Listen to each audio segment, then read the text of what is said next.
नमस्कार, मैं रंजन कुमार अमृत न्यूज़ से आप सभी दर्शकों का हार्दिक स्वागत करता हूं। जय श्री राम।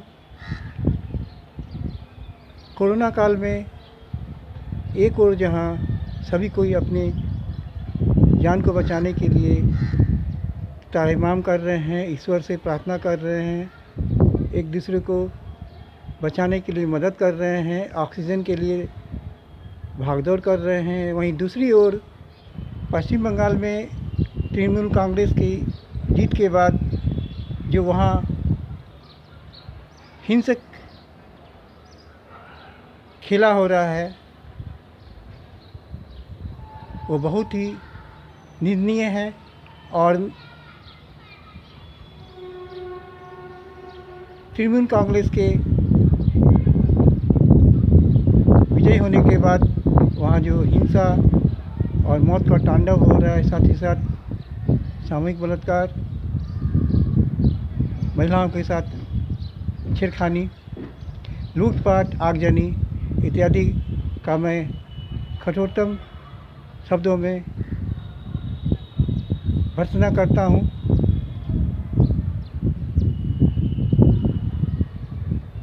पश्चिम बंगाल भी भारत का ही एक अंग है। आज पश्चिम बंगाल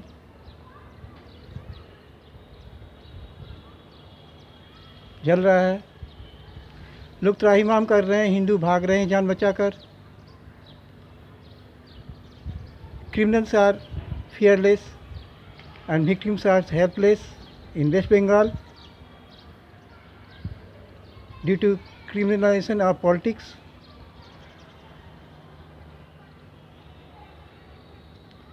पश्चिम बंगाल में आज तीसरी बार ममता बनर्जी ने मुख्यमंत्री का शपथ ली और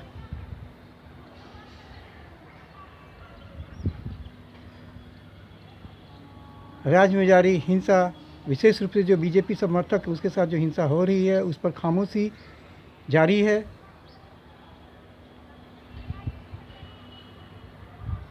राजनीतिक दल तो खामोश है ही, साथ ही साथ जो देशद्रोही राजनीतिक पार्टियां हैं वो भी खामोश है और मीडिया भी खामोश है। कोरोना काल और कोरोना महामारी के कारण जो मौत का तांडव हो रहा है देश में, उसमें राजनीतिक लापरवाही के साथ साथ जो मौत के सौदागरों के द्वारा जो यह लूट की जो खेल हो रही है उस पर दुनिया के जो मीडिया है वो तो न्यूज़ दिखा रहे हैं, लेकिन पश्चिम बंगाल में होने वाली हिंसा पर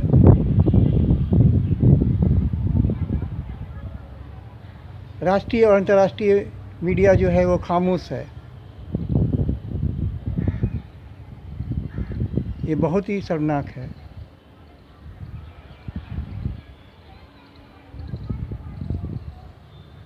विशेष रूप से जब पश्चिम बंगाल की मुख्यमंत्री नंदीग्राम में हार गई, फिर भी वो मुख्यमंत्री बन गई वहाँ की, और महिला मुख्यमंत्री होने के बावजूद पश्चिम बंगाल में जो बीजेपी समर्थक महिलाएं सामूहिक बलात्कार का शिकार हो रही हैं, मारी जा रही हैं और हिंदू पलायन कर रहे हैं अन्य राज्यों में, कोई उन्हें मदद करने वाला नहीं है। अहिंसक हिंदू जाए तो जाए कहाँ, जहाँ हिंसक एंटी हिंदू जो पॉलिटिकल गुंड्स हैं, गुंडे हैं, वो निर्भय होकर के राजनीतिक संरक्षण के कारण मौत का तांडव खेल रहे हैं, यानी खेला हो रहा है मौत, हिंसा और दुष्कर्म का पश्चिम बंगाल में। बहुत ही शर्मनाक।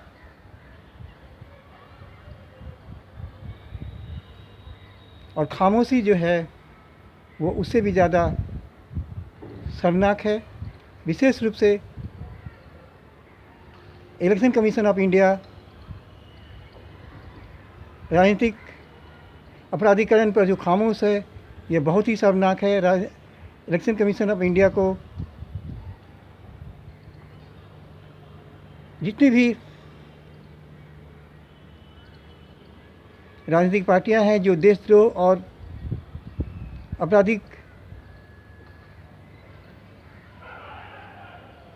घटनाओं में शामिल हैं, साथ ही साथ जो हिंसा के साथ इलेक्शन में चुनाव में जीतती है, उस पर अंकुश लगाए, उसका रजिस्ट्रेशन को रद्द करे अस्थायी रूप से। लेकिन इलेक्शन कमीशन ऑफ इंडिया खामोश है राजनीतिक अपराधीकरण पर, और हर साल हर राज्य में अपराधी ही एमएलए एमपी बनकर जीत कर जाते हैं और समाज में, राज्य में और राष्ट्र में अपराधियों को बढ़ावा देते हैं, जिससे कि देश में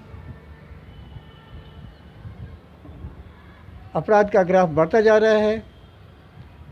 इंसान दर दर न्याय के लिए भटक रहा है।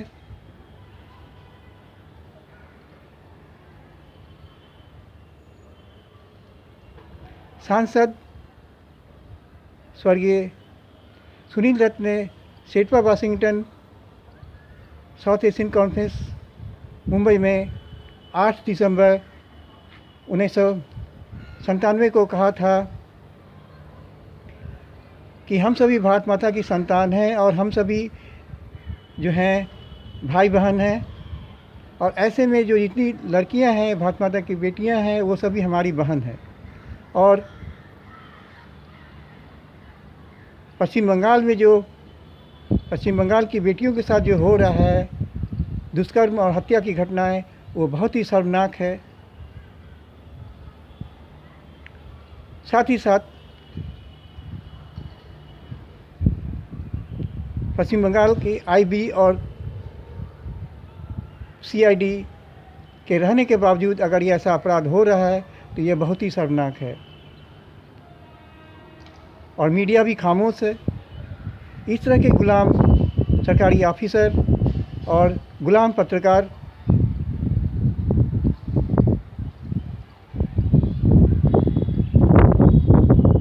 मानवाधिकार का हनन कर रहे हैं, मानवाधिकार की रक्षा नहीं कर रहे हैं।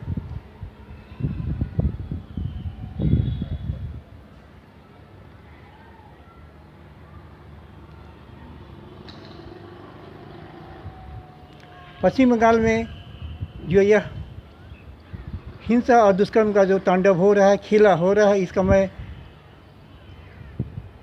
भर्त्सना करता हूँ।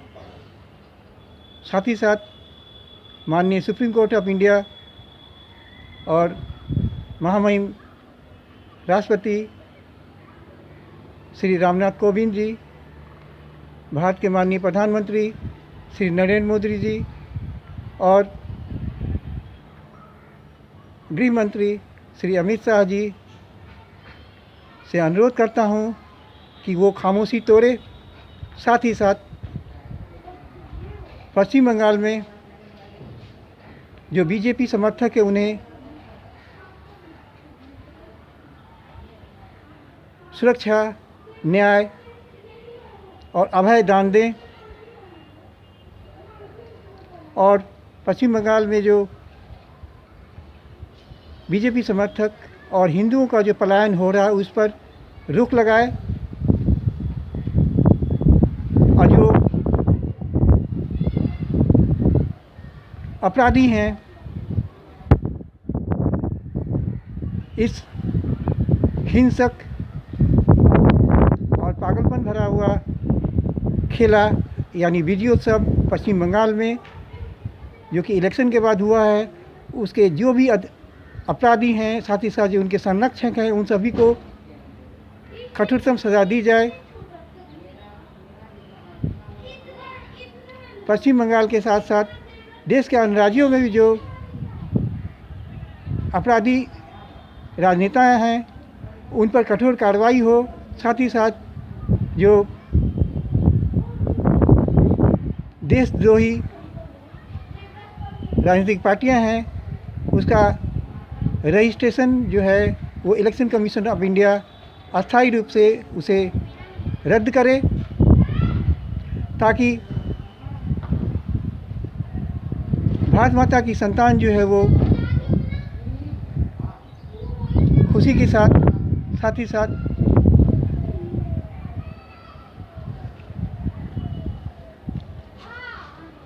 अपने परिवार के साथ खुशहाली के साथ जीवन यापन कर सके और समाज और राज्य और राष्ट्र में इंसानियत का सम्मान हो। जो पीड़ित हैं पश्चिम बंगाल के, उन्हें न्याय मिले। साथ ही साथ अपराधियों को ऐसा सबक सिखाया जाए कि अन्य जो राज्य हैं, केरल, आंध्र प्रदेश, कश्मीर में अपराधी अपराध न करे।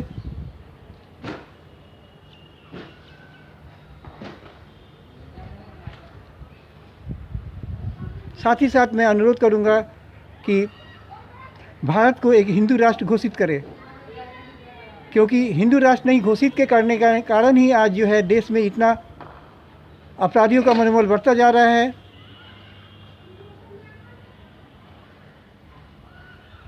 अपराधियों की आबादी भी बढ़ती जा रही है। अपराधियों के खिलाफ थाना में कोई कार्रवाई नहीं होती है।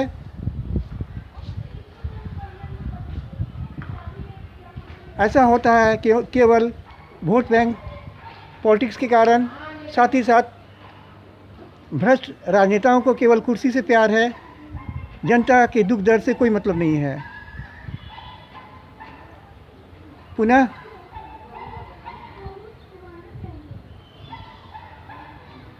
मैं महामहिम राष्ट्रपति श्री रामनाथ कोविंद से अनुरोध करता हूं कि पश्चिम बंगाल में राष्ट्रपति शासन लगाया जाए। अब बहुत देर हो चुकी है, हम सभी ने धैर्य खो चुके हैं हम। अगर अब भी पश्चिम बंगाल में राष्ट्रपति शासन नहीं लागू होगा तो अन्य राज्य में जो देशद्रोही राजनेता हैं वो निर्भय होकर हिंदुओं का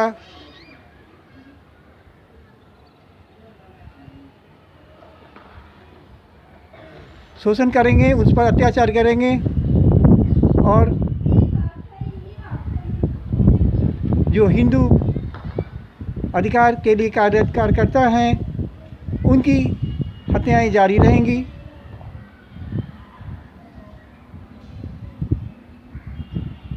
क्योंकि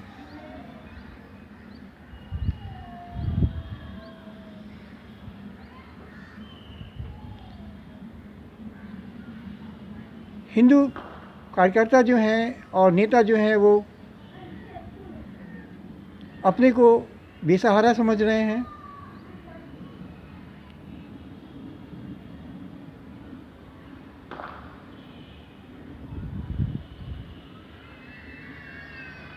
हिंदू अधिकारियों के रक्षा के साथ साथ जो हिंदू मंदिर है उनकी भी रक्षा जरूरी है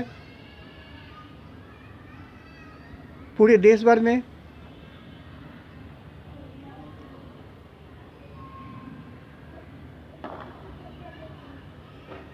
इस कोरोना काल में मानवाधिकार की रक्षा होगी, इंसानियत की रक्षा होगी। पश्चिम बंगाल में जो पीड़ित हैं उन्हें न्याय मिलेगा। इसी शुभकामनाओं के साथ मैं रंजन कुमार, अमृत न्यूज़, पटना, बिहार। नमस्कार। जय श्री राम।